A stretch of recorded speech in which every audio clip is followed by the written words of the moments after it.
critical element to any live communication setting, or even a written communication, whether it's an email or a book or an article, is to consider your through line. What's a through line? Well, the actual phrase comes from Stanislavski, the great theater artist, and he used it to describe the driving force behind a character's behavior in a play or a movie. So what is that for you? What drives you? And the through line is critical because it becomes your intention. And as we say in the theater world, intention affects behavior. So if your intention is to show off, that's going to affect a lot of your behavior. Or if your intention is to truly connect with the audience and deliver valuable information, that's a different through line. So as you prepare your own presentation, think about your through line. And to help you, I'm going to give you 5 different techniques to determine what yours is. The first technique is to consider what irritates you, what bothers you, what frustrates you about this organization, this industry, the world. So that place of frustration is a great starting area because it will set you up for a certain level of passion. What is it you're trying to change? The second technique, what are you the PR for?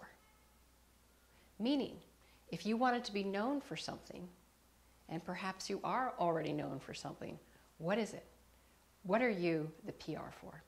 Your third technique requires you to go a little bit into a world of your imagination. So, try this out. If you were to envision yourself on a desert island, out there in the ocean, and you were dying. There's no water, there's no food.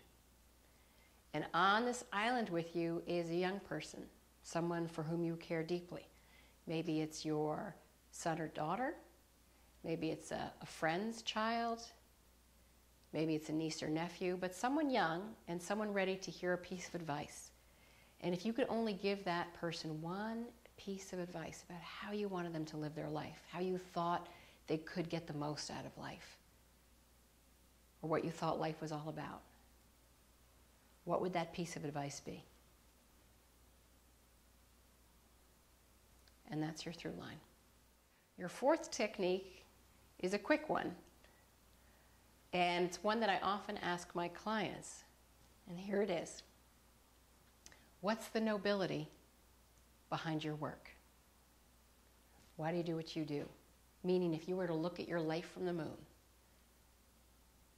and imagine here you are going through a crazy, busy, nutty day, what does it all add up to? What's the nobility behind your work? And that's your through line.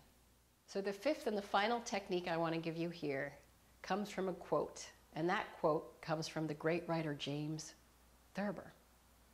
And he said this: all men should try to learn before they die what they are running from and to,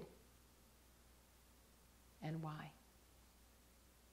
So ask yourself, what are you running from and what are you running to, and why?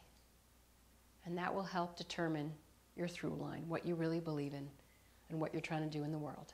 So any of those 5 techniques should bring you down the path towards discovering your through line.